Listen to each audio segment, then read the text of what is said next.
மக்களே, நீங்க பார்த்துட்டு இருக்கு ஷோட்டாக்ஸ். இன்னைக்கு நம்ம சேனல்ல பார்க்க போறது மார்வலோட அனிமேட்டட் சீரிஸான வாட் இஃப் சீசன் 3 ஓட எபிசோட் 1 ஓட பிரேக் டவுன் தான் இந்த வீடியோல பார்க்க போறோம். அந்த எபிசோட்ல அப்பியர் ஆகிற ஈஸ்டர் எக்ஸையும் டீடைலா பார்ப்போம். நம்ம சேனலை சப்ஸ்கிரைப் பண்ணாம பார்த்துட்டு இருந்தீங்கன்னா மறக்காம சப்ஸ்கிரைப் பண்ணுங்க, பக்கத்துல இருக்க பெல் ஐக்கனை கிளிக் பண்ணுங்க. அப்பதான் நம்ம ஃபியூச்சர்ல போற ஒவ்வொரு வீடியோஸும் உங்களுக்கு நோட்டிபிகேஷனா வந்து நிக்கும். வாங்க வீடியோக்குள்ள போவோம். ஒரு வழியா வாட் இஃப் சீசன் 3 ஓட எபிசோட் 1 வந்தாச்சு. அதாவது இந்த யூனிவர்ஸ்ல பாத்தீங்கன்னா நம்ம ஹல்க் வந்து இன்னும் பெருசாவும் பேடாஸாவும் இருந்திருப்பாரு. அதாவது இவரை சமாளிக்கிறதுக்காக நம்ம அவெஞ்சர்ஸோட ஹல்க் பஸ்டரும் பாத்தீங்கன்னா தக்காளி தாறுமாறா இருந்துச்சு. இந்த எபிசோட்ல எம்சியோட பாப்புலர் ஹீரோஸ் பாத்தீங்கன்னா ஒன்னா டீமா சேர்ந்து மெகா அவெஞ்சர்ஸ பைலட் பண்றதா இருக்கட்டும், அதை வச்சு பேட்டில் பண்றதா இருக்கட்டும், ரொம்பவுமே ஃபேண்டாஸ்டிக்காவே எக்ஸ்பிளைன் பண்ணிருப்பாங்க. இந்த எபிசோட்ல பாத்தீங்கன்னா ஒரு சில இடத்துல ரொம்பவுமே ஃபன்னான ஈஸ்டர் எக்ஸும் ஏகப்பட்ட ரெஃபரன்ஸ் அதிகமாவே இருக்கு. அது எல்லாத்தையுமே வரிசையா பார்ப்போம். அதாவது இந்த சீசன் 3 எபிசோட் 1 ஸ்டார்ட் ஆகுறது பாத்தீங்கன்னா கோ அவெஞ்சர்ஸ் ஹீரோஸ் ஆஃப் தி காமாவர்னு சொல்லப்படுற ஒரு 80s ஸ்டைல் கார்ட்டூன் தான் மையப்படுத்தி வந்திருக்க மாதிரி காமிச்சிருப்பாங்க. அதுல பாத்தீங்கன்னா பிரம்மாண்டமான காய்ஜு மான்ஸ்டர்ஸை எதிர்க்கிறதுக்காக நம்ம டோனி ஸ்டார் பாத்தீங்கன்னா ஒரிஜினல் எம்சி அவெஞ்சர்ஸ்க்கு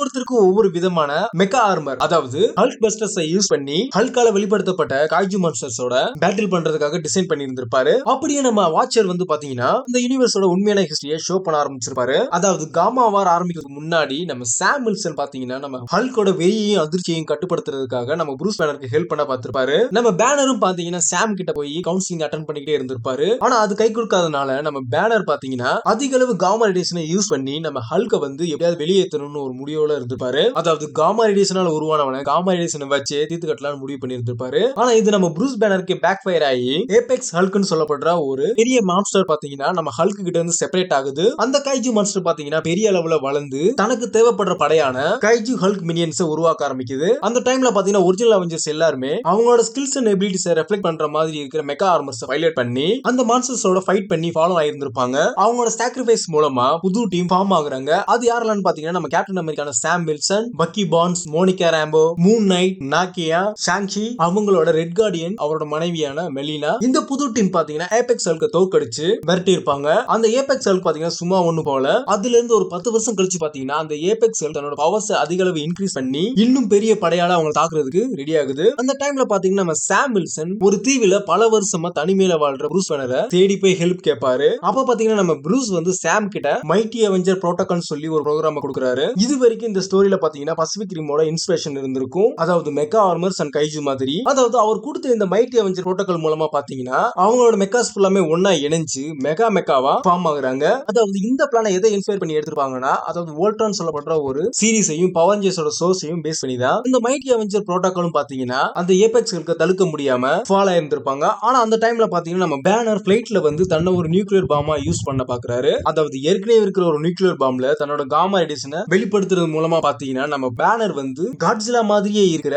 ஒரு மெகா ஹல்கா மாறுறாரு. அந்த டைம்ல பாத்தீங்கன்னா ஏபெக்ஸ் ஹல்க்குக்கும் மெகா ஹல்க்கும் பெரிய பேட்டிலே நடக்குது. ஏபெக்ஸ் ஹல்கோட கை ஓங்குற சமயத்துல நம்ம சாமோட உதவியால பாத்தீங்கன்னா மெகா ஹல்க் ஏபெக்ஸ் ஹல்க்கு தோக்கடிச்சு புது ஆல்பா மான்ஸ்டரா மாறி மத்த மினியன் ஹல்க்ஸையும் தன்னோட கடலுக்குள்ள கூட்டு போயிட்டு அவர் வாழ்ந்த அந்த ஆஸ்ட்ரா ஐலாண்ட்லயே பீஸ்ஃபுல்லா வாழ பாக்குறாங்க. அதாவது நம்ம மெகா அவெஞ்சர்ஸ் ஏபெக்ஸ் ஹல்கை எப்படி டிஃபீட் பண்ணாங்கன்னு ஒரு டீடைலா பாப்போமா? அதாவது நம்ம பேனர் கொடுத்த மைட்டி அவெஞ்சர் புரோட்டோகால் மூலமா பாத்தீங்கன்னா எல்லா 7 அவெஞ்சர்ஸோட மெகாஸை கம்பேர் பண்றது மூலமா மைட்டி அவெஞ்சர்ஸ் சொல்லப்படுற சூப்பர் ஹல்க் பஸ்டர் அந்த ஃபைனல் பேட்டில்ல ஃபார்ம் ஆயிருந்திருக்கும். அந்த சூப்பர் ஹல்க் பஸ்டரை யூஸ் பண்ணி ஏபெக்ஸோட மினியன்ஸை டிஃபீட் பண்ண முடிஞ்சது தவிர உண்மையான சவாலே பாத்தீங்கன்னா அந்த ஏபெக்ஸ் ஹல்க் தான். அந்த ஏபெக்ஸ் ஹல்க் பாத்தீங்கன்னா மைட்டி அவெஞ்சர்ஸோட ஃபைட் பண்ணி தன்னோட வெற்றியை ப்ரூவ் பண்ணிருக்கும். அதனால பாத்தீங்கன்னா அந்த சூப்பர் ஹல்க் பஸ்டர் வந்து கிரிட்டிக்கல் டேமேஜை டெலிவரி பண்ணியிருந்திருக்கும். அதாவது எல்லாமே முடிஞ்சு போச்சு நம்ம நினைக்கிற கேப்ல பாத்தீங்கன்னா நம்ம பேனர் வந்து மாச என்ட்ரி கொடுத்து தன்னால உருவான அரக்கனை தானே அழிக்கிறேன்னு சொல்ற மாதிரி ஒரு நியூக்ளியர் பாம தன்னோட காமா ரேடியேஷனை கம்பைன் பண்றது மூலமா ஒரு காமா பாம ஏபெக்ஸ் மேல போடுறாரு. அந்த ரேடியேஷன் மூலமா பாத்தீங்கன்னா நம்ம பேனர் வந்து அதாவது காட்ஸிலா மாதிரி இருக்கிற மெகா ஹல்காவே மாறிடுறாரு. இது ஒரு காமா பிரீத் அண்ட் ஒரு டெயில் மூலமா கம்ப்ளீட் பண்ணப்பட்டிருக்கும். அதாவது ஏபெக்ஸ் ஹல்க்குக்கும் மெகா ஹல்க்கும் நடக்கிற பேட்டில்ல பாத்தீங்கன்னா நம்ம சாம் பாத்தீங்கன்னா ராக்கெட் லான்ச் பண்றது மூலமா நம்ம மெகா ஹல்க் வந்து ஏபெக்ஸ் ஹல்க தோக்கடிச்சு புதிய ஆல்பாவா மாறி இருந்திருப்பாரு. இந்த டைம்ல பாத்தீங்கன்னா நம்ம சாம் அந்த மெகா ஹல்க்குள்ள இருக்கிற தன்னோட ஃப்ரெண்டான பேனரை நல்லாவே உணர முடிஞ்சிருக்கும். அதாவது இந்த மெகா ஹல்க் ஃபார்மேஷன் பாத்தீங்கன்னா பெர்மனண்டா இருக்கிறதுனால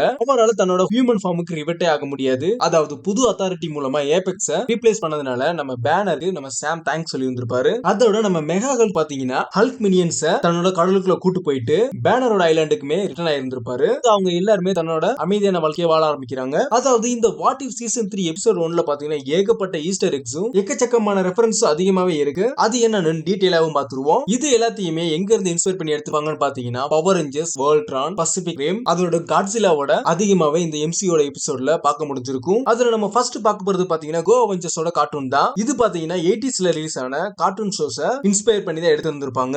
அதாவது like Power Rangers, Voltron and Transformers மாதிரி இருக்கிற ஷோஸ பேஸ் பண்ணி தான் இருந்திருக்கும். இதுல ரெண்டாவது பாத்தீங்கன்னா ஆர்ச்சர் எக்ஸ்பிளைன் பண்ற அந்த ஸ்டோரியில வர டோனி ஸ்டார்க்கோட லாங் ஹேர் தான். அதாவது 1994ல ஒரிஜினல் அயன்மேன் கார்ட்டூன்ல அதே ஹேர் ஸ்டைல்ல தான் இருந்திருப்பாரு. அடுத்து மூணாவது பாத்தீங்கன்னா ஆன் யுவர் லெஃப்ட், அதாவது வாஷிங்டன் டிசில பாத்தீங்கன்னா நம்ம சாம் ப்ரூஸ் பேனரை பாஸ் பண்ணி இருந்திருப்பாரு. இந்த சீன் பாத்தீங்கன்னா நம்ம ஸ்டீவ் ராஜர்ஸோட நம்ம சாம் வில்சன் இருந்திருப்பாரு கேப்டன் அமெரிக்கா தி விண்டர் சோல்ஜர் மூவில. அடுத்து நாலாவது பாத்தீங்கன்னா கோ ஃபார் தி ஹெட், நம்ம ரெட் கார்டியன் சொல்லியிருப்பாரு, காலுக்கு பதிலா தலையை குறி வைங்கன்னு சொல்லியிருப்பாரு. அதாவது இது வந்து பாத்தீங்கன்னா நம்ம அவெஞ்சர்ஸ் இன்ஃபினிட்டி வார்ல நம்ம தேனஸ் வந்து தோர் கிட்ட சொல்ற மாதிரி இருந்திருக்கும். அதுக்கடுத்து அஞ்சாவது பாத்தீங்கன்னா இதுல காமிச்ச அந்த ஆஸ்ட்ரா ஐலாண்ட் தான். அதாவது ஒரிஜினல் மார்வல் காமிக்ஸ்ல பாத்தீங்கன்னா ஆஸ்ட்ரா ஐலாண்ட்ல தான் நம்ம பேனர் நியூக்ளியர் அப்சார்ப்ஷன் உருவாக்கி இருப்பாரு. அடுத்து இதுல வர ஃபிஷிங் போட் சீன் பாத்தீங்கன்னா சாம் சிஸ்டரோட ஓன் போட்ல நம்ம ப்ரூஸ் பேனரும் சாமும் காமிச்சிருந்திருப்பாங்க. பாத்தீங்கன்னா நம்ம ஃபால்கன் அண்ட் தி விண்டர் சோல்ஜர்ல வந்த ஒரு சீனை ரெஃபரன்ஸ் பண்ணி இருந்திருப்பாங்க. அதுக்கடுத்து பாத்தீங்கன்னா இந்த மைட்டி அவெஞ்சர் புரோட்டோகால் தான். அதாவது எல்லா அவெஞ்சர்ஸோட மெகாவை கம்பைன் பண்றது மூலமா ஒரு மெகா பாட்டம் உருவாகுறது. அதாவது வோல்ட்ரான் மற்றும் பவர் ரேஞ்சர்ஸோட